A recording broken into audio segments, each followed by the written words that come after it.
تو جب حضرت خدیجہ نے کہا کہ اپنے بھتیجے کی بات سنیں تو حضرت محمد صلی اللہ علیہ وسلم نے سارا معاملہ بتایا جو ان کے ساتھ پیش آیا۔ تو حضرت ورقہ بن نوافل فرماتے ہیں کہ یہ تو آپ کے اوپر وحی نازل ہو گئی ہے۔ تو کہا کیا سچ میں؟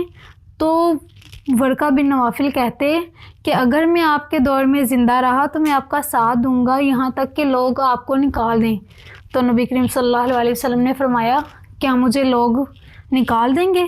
تو ورقہ بن نوافل فرماتے ہیں یہ وحی نہیں، ویسی ہی وحی ہے جو حضرت موسیٰ کے اوپر نازل ہوئی تھی، اور ایسے ہی اگر کوئی اللہ کا پیغام کسی پیغمبر پر آتا ہے تو لوگ اس کو نکال دیتے ہیں، ان کا کہنا نہیں مانتے، ان کی بات کو ڈینائی کرتے ہیں۔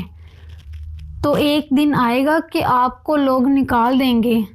تو کچھ عرصے بعد ورقہ بن نوافل کی ڈیتھ ہو گئی، تو پھر وحی کا جو سلسلہ تھا کچھ ٹائم کے لیے رک گیا تھا۔